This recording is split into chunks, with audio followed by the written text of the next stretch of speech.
नमस्कार. या व्हिडिओमध्ये पाहू आपण अपकमिंग फेस्टिवल्स म्हणजे दिनविशेषच्या डिझाईन्स कशा बनवाव्या. जे काही दिनविशेष आहे इथं आपण बघू शकता. ह्याच्यावर क्लिक करायचं. क्लिक केल्यावर आपण ऑलरेडी इमेज फ्रेम्समधनं क्रिएट केलेली असेल असं गृहीत धरून पुढे जातो आहे की इथं आपल्या फ्रेम्स दिसू शकतात. आपण कुठलेही डिझाईन्स अशा पद्धतीने क्लिक करू शकतो, बरोबर.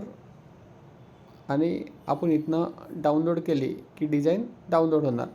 दुसरं ऑप्शन त्याच्यामध्ये आहे की आपल्याला इथं दोन ऑप्शन दिसत आहे, BG चेंज आणि JPG.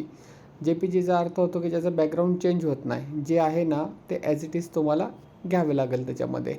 इथं BG चेंज म्हणून एक ऑप्शन आहे. याच्यावर आपण क्लिक केल्यानंतर आपण इथं एडिटवर क्लिक करू शकता. एडिटवर क्लिक केल्यानंतर इथं आपल्याला व्हाईट कलरचे दिसते. तर आपण बॅकग्राऊंडमध्ये जाऊ शकतो. आपण प्लेन बॅकग्राऊंडसाठी इथं क्लिक करावं आणि आपल्याला जसं हवं आहे तसं आपण बॅकग्राऊंड घेऊ शकतो. आता ब्ल्यू कलर पाहिजे असं तर ब्ल्यू कलर, लाईट कलर पाहिजे असं लाईट, किंवा या साईडला गेलो आपण जसं हिरवा कलरमधला लाईट हिरवा कलर घ्यायचा आहे तर अशा पद्धतीने घेऊ शकतो. प्लस इथं वेगवेगळे प्रकारचे टेम्पलेट्स पण दिले, तुम्ही कॅटेगरी पण दिलेले आहे. फॉगी बॅकग्राऊंड्स असेल तर अशा पद्धतीचे आपण बॅकग्राऊंड घेऊ शकतो. लाईट बॅकग्राऊंड आहे. जर फॉन्ट तुमचा डार्क कलरचा आहे तर बॅकग्राऊंड मागचं लाईट असावं.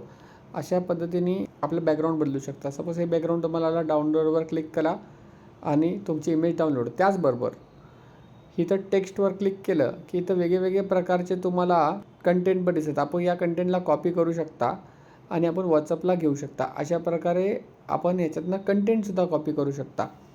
तर या प्रकारे आपण दिनविशेष डिझाईन बनवू शकता. धन्यवाद.